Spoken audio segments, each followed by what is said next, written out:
제가 초기 불교에 기반한 수행을 하고 있다는 것을 아는 지인 중 몇 명이 현재 미얀마 사태에 대해 저에게 따지듯이 물었습니다. 미얀마는 수행자가 많은 나라인데 수행자들은 이 사태를 반감만 하고 있는 거 아니냐, 본인 수행에만 몰두하는 것은 너무 이기적이지 않느냐 하는 식의 질문을 하는데 좀 난감했습니다.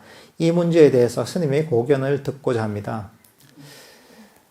그렇죠. 이제 미얀마에도 지금 참 불행한 일들이 많이 있죠, 그죠. 이제 군부가 여러 가지 좀 사람들을 괴롭히는 이런 일들을 많이 하고 있는데, 사실 우리가 뭐 또 해야 될, 세상에 대해서 해야 될 의무가 있죠. 의무도 있지만 세상은 내가 뜻한 대로 사실 돌아가지 않습니다.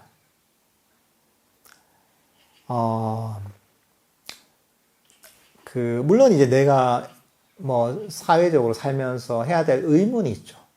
해야 될 의무가 있지만, 그렇지만 이 세상은 대부분의 경우에는 내 뜻대로 돌아가지 않는 경우가 많습니다. 여러 가지 인연과 조건에 의해서 세상이 흘러가는 것이지, 내가 원해서 그런 식으로 흘러가는 게 아닙니다. 아무리 불교를 믿는다고 해도 그 나라에 흥망성쇠가 있는 겁니다, 이게. 때로는 좋은 지도자가 태어나서 나라가 흥할 때도 있는 것이고, 종교와 관계없습니다. 때로는, 안 좋은 지도자가 나타나서 사회를 혼란스럽게 만들고 사람들이 고통을 받는 시대도 있죠. 그러니까 여러 가지 조건들이 있습니다. 때로는 뭐 불교가 좋은 역할을 해서 나라가 태평성대가 되기도 하고, 때로는 불교와 관계없이 뭐 외침을 받아서 또 나라가 뭐 전쟁이 터져서 이런 사람들이 고통을 받는 경우도 있고, 굉장히 다양합니다, 이게. 그러니까 사실 우리가 할 수 있는 건 뭐냐 하면, 확실하게 할 수 있는 것은 우리 마음을 닦는 것밖에 없습니다, 이게. 나머지는 모든 여러 가지 조건에 사실은 일어나는 것이지, 그게 내가 의지한다고 해서 사실은 세상이 그렇게 돌아가지 않습니다, 이게.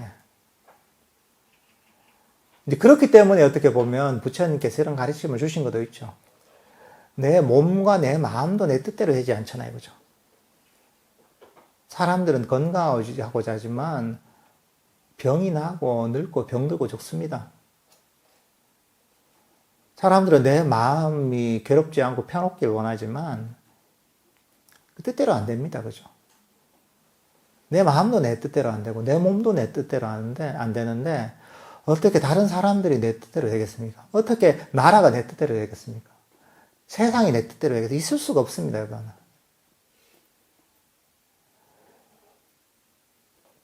그러니까 사실 이것들은 그 부처님께서는 거기에 포커스를 맞추신 거죠. 물론 부처님께서도 사회에서 가진 어떤 종교 지도자로서 역할을 하셨죠. 그렇지만 그게 부처님의 관심의 본질은 아니었습니다. 부처님 보면 사람들이 이렇게 괴로움을 받고 혼자 서로 죽고 죽이고 서로 괴롭히고 서로 원수를 맺고, 이런 것들이 보면 사회에 뭐 제도를 개혁하거나 어떤 정치 제도를 제대로 만들거나 좋은 지도자를 뽑는거나 뭐 이런 것도 사실 필요한 부분이지만 근본적으로 그걸로 해결이 안 된다고 보셨어요. 괴로움이라는 것 자체는 그 원인이 결국은 탐진치가 원인이다. 욕망과 썩냄과 어리석음 때문에 바로 근본적으로 원인이 생기는 겁니다.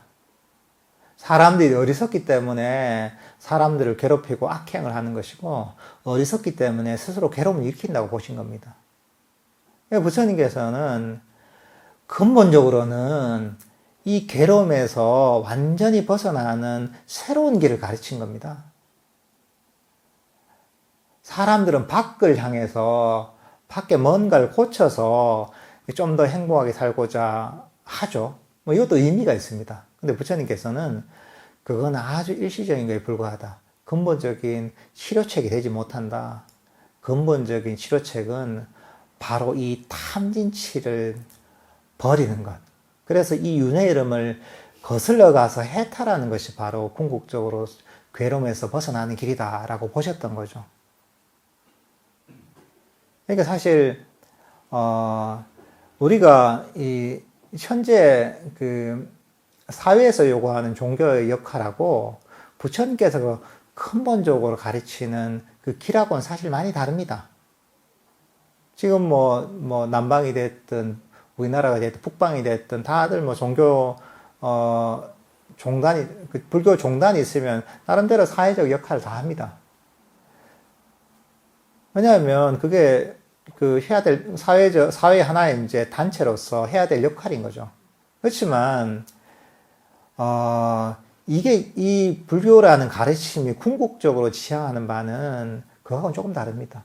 궁극적으로 지향하는 바는 윤회의 흐름에서 완전히 벗어나서 괴로움에서 완전히 벗어나는 것. 해탈하는 것이 바로 불교의 근본적인 가르침인 겁니다. 그렇지만 부처님께서 좋은 가르침을 펴도 사람들이 다 받아들일 수 있는 건 아니죠. 이것을 제대로 다 받아들인다면 세상은 평화롭고 세상은 사람들은 훨씬 더 행복하겠죠. 그렇지만 이걸 제대로 이해하고 받아들이는 사람이 소수라는 거죠. 그리고 제대로 이해하고 받아들여서 그대로 실천하는 건 소수라는 거죠. 설사 불교라는 종교를 가지고 있다고 해도 살아가는 것은 불교하고 전혀 관계없이 살아가는 사람도 많습니다. 많은 경우에는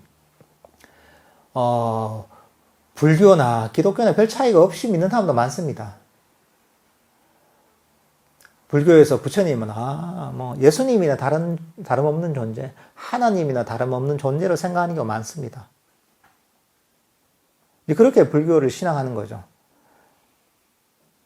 그래서 이제 부처님 불당에다가 예수님을 갖다 놔도 별 관계 없습니다. 사실 그렇게 믿으면. 왜냐하면 내 소원을 들어주고 절대적인 그 능력을 갖고 있는 분. 그래서 내가 모든 내 소원을 빌 수 있는 이런 분이다. 이렇게 생각하면 그게 부처님이 됐든 알라가 됐든 알라신이 됐든 예수님이 됐든 아무 관계가 없습니다. 이게. 근데 그렇게 사실 불교를 신앙하는 경우도 많이 있죠.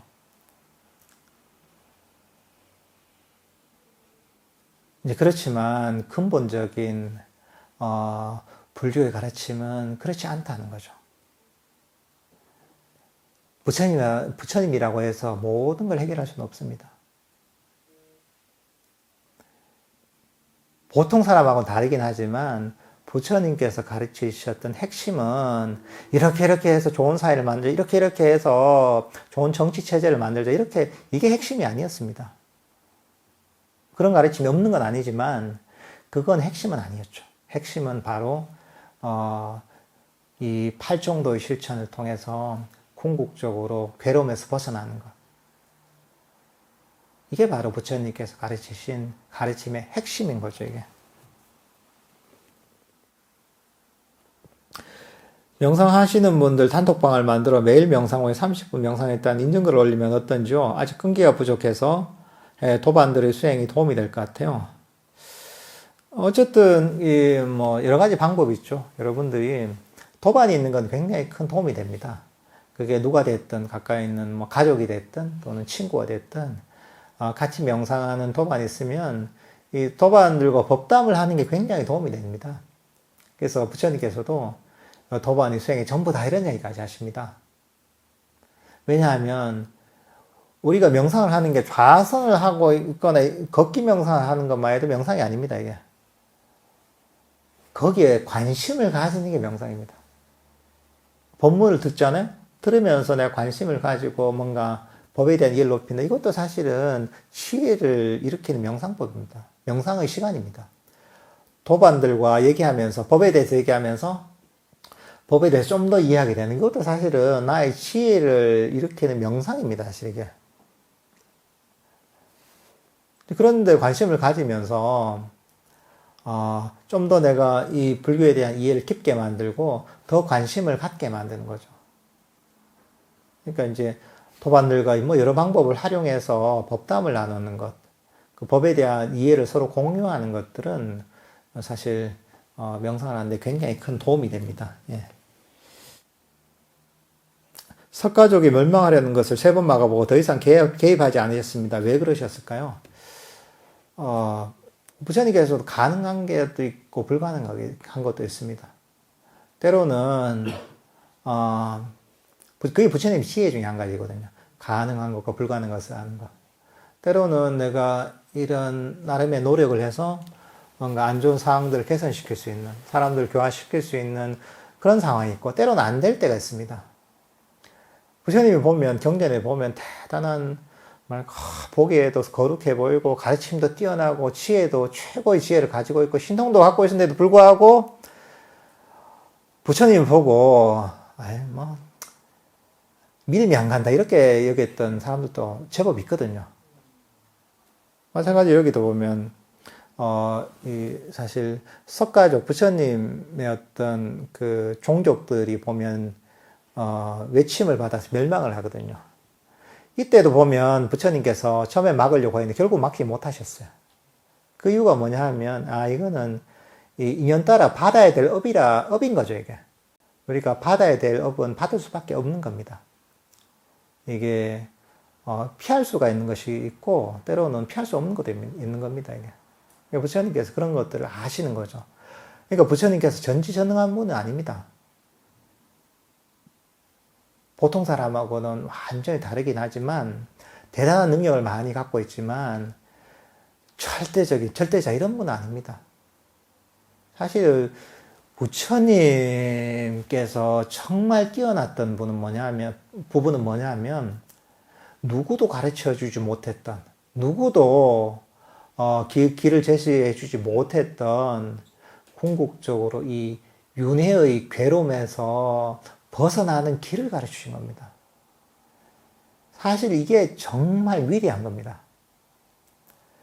세상 어디에 가도, 어느 세상에 태어나도 부처님 가르침 이외엔 이런 가르침이 없습니다.